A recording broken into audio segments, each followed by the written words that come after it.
How's it going, YouTube? Coming in today with another video, and today, guys, the video is going to be the state of the game. I feel like there's a lot of different things to talk about as far as where the game is going. We have the ban list around the corner, we have Maze around the corner, we have Stampede, we have Allen. There's so many things coming up right now that I think that it's really exciting, but there is a couple things that I do want to discuss moving forward into the format. If you haven't already checked out my sponsors over on RW, Cloud, Gem, Arla, Imperium, Dragonshield, or Grimoire, definitely go ahead and do so, all down below in the description. Also, I just want to say thank you so much for 23,000. We are pumping along, no problem. 5 weeks and we already had 1,000 more subscribers, hitting up over 23, going on our way to 30. Thank you so much for the ongoing support, and let's hop right into the first slide. Now, the first thing I want to talk about is the fact that Malice is catching up. If you do include the 11% into Ryzeal, we are at a 50.4% into just the Ryzeal meta, which means that it is half the meta right now. But Malice has been sitting down around the 17-18 percentile, and now we're up to 24%. So definitely seeing a lot more Malice representation, and I think this is going to continue being a trend. The deck itself is very scary. I think that it has a huge ceiling, and a lot of people don't play it correctly, and that's where we start seeing people not getting as many tops as we need to. But the more that Malice becomes figured out, I think that we start seeing a lot more Malice. I also feel like the Malice Mirror match is probably the most difficult right now, because you really have to be on top of your activations, summoning things like Linger to make sure you stop your opponent's trap cards, and having Ash held for your turn for cards like MTP07. There's a lot of different nuances that you really have to pay attention to in the Malice Mirror match. It is unfortunate that sometimes it comes down to a Chaos Hunter or to a Lancia, but that's just kind of the way things are at the moment, but we'll continue seeing this to shift moving forward. Ryzeal is still going to be an issue, but at the moment, I think that the deck itself is, like, fine. I don't really think that it's doing anything, like, super oppressive. The only thing that's, like, pretty oppressive about the deck right now is the fact that we have, like, Mitsurugi cards, and if you draw the Mitsurugi deck, they don't really do a whole lot. So there's that as well. But overall, I do think that Malice will continue moving up the ladder, and we'll start seeing a little bit more of a balance out between Ryzeal and Malice. Here's another debate in Malice right now that I think is rather moot. I think that it's really dumb to argue this because of the fact that some people are like, well, you're really bad if you're playing Dotscaper. It's such a bad card. Why would you play it? There's so many other ways to play the deck. And then there's the people who still play Dotscaper, myself, and it's like, this is the nib check, right? Like, if you go ransom summon Dotscaper, you're like, nib me, right? Or I'm just summoning out the White Binder. Like, throw it now, or I'm gonna continue to combo anyway. Because the next card to come out is going to be a Link Decoder into a White Binder, and then you're just doing everything you wanted to anyways. And you have Field Spell in hand, so you can always banish the Chessie out of your graveyard to continue playing. Now, what's the biggest difference about not playing Dotscaper? If you don't play Dotscaper, all your combos become 2-card combos and not 1-card combo, which is really awkward because you're kind of banking on seeing a Bystial plus a Malice name, which is fine if you see both of them. A lot of times your opponent just scoops the game because they imprint your Dormouse, and you're like, okay, anyways, link off, Bystial banish, summon Dormouse, continue playing, right? That happens a lot. But this is another thing where it's like the Dotscaper just kind of guarantees play, and it's a little awkward sometimes, sure. I know one time it was really funny. I was going like a bow in combo to bring something back, discard Dotscaper. It felt insane. But overall, I do think that this is one of those things where you kind of have to determine if you want your deck to still be 1-card combos or 2-card combos. And don't feel weird if people are like, well, you're incorrect if you're playing this card because that makes you bad and like you don't know the right combos and you're playing this card still so you don't know what you're doing. Again, just like my last video, if you can make it make sense, play the card. It makes sense. Shout out to Spencer, my friend. It's so funny the fact that people were like, oh, you can't do well if you're playing Dotscaper. Dude just went 9-0 at Columbus. Like, playing Dotscaper, right? Like, the card's still very good. Make your own determinations on something like this, but never let other people pressure you into not playing something because you know that it's correct and they're just trying to tell you that it's not. The other thing about Malice is I got a couple comments in my latest video that were kind of interesting. It was after the YCS in Birmingham, and people were like, well, you said never summon Chaos Hunter, but listen, this game changes week to week. If something is true last week, it doesn't mean that it's true this week.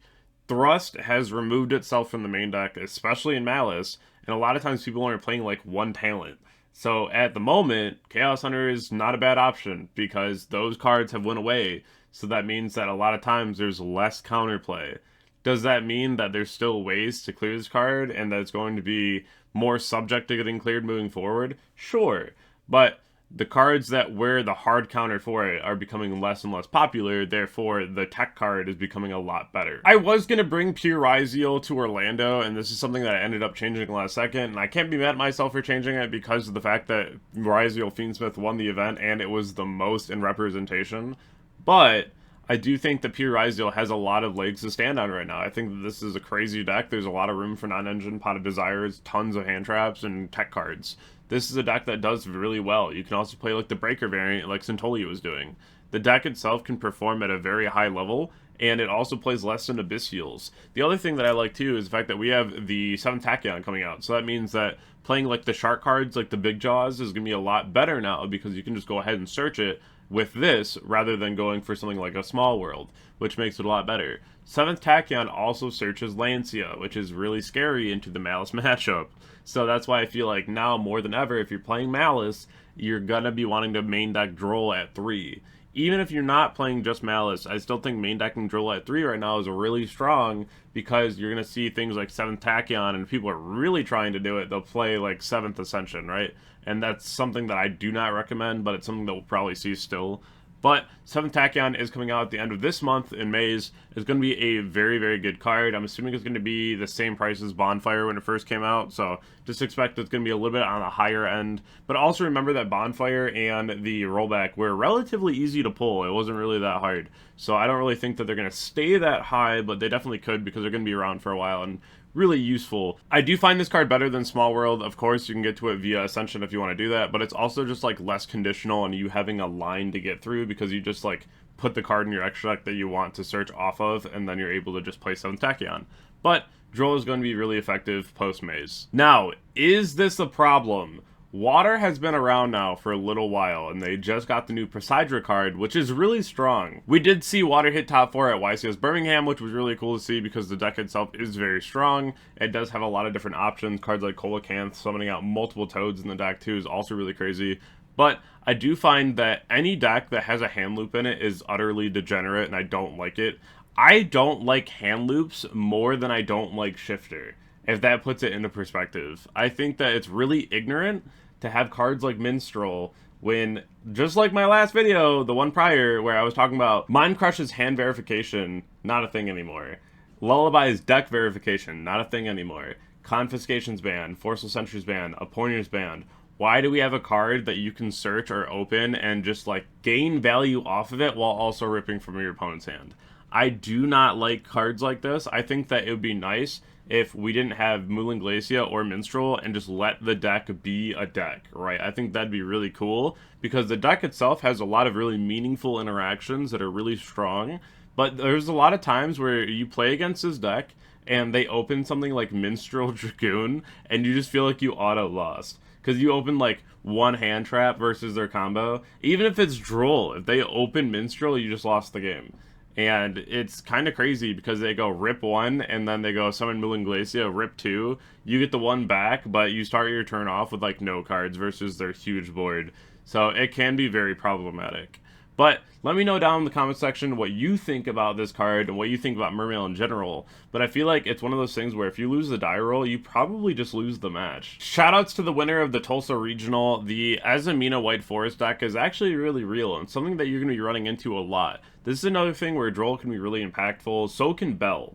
I do like this matchup a lot because there's a lot of different interactions that are very unique, but there's a lot of different things about the deck that you really have to be aware of. There's a lot of new Azamina cards that came out, and there's even more coming out in Allen, so you really want to make sure that you read over these cards and you understand what they do. The Azamina Elzite here is not only just a free summon, but you're also able to add a Sinful Spoil card, so we already know how good cards like Deception and Wanted Poster are, especially being able to get a search and a draw, so we want to make sure that we are on top of this matchup, we know exactly what these cards are doing, and we also know what the White Forest cards are doing, because again, the deck hasn't really ever been that crazy, except for like the Runic variant, shout out Ibra, but at the same time, it's one of those things where you want to make sure that if you run into this deck, you know exactly what to do. And I will be making a really in-depth hand trap guide soon so that you're prepared as much as possible for the upcoming events. Another question that I keep getting is this real?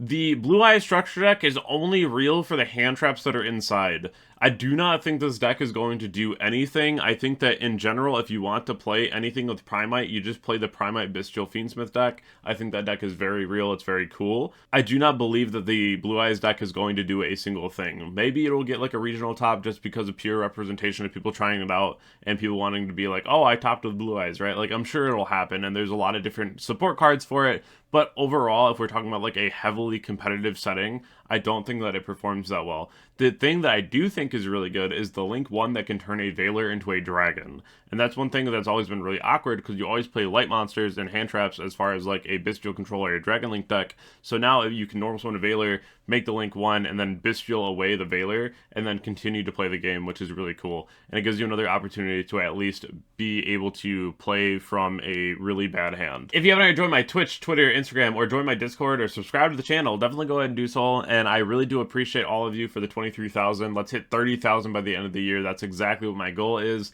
and I'm so excited to get there. Have a great day, and I'll catch you on the next one. Thank you.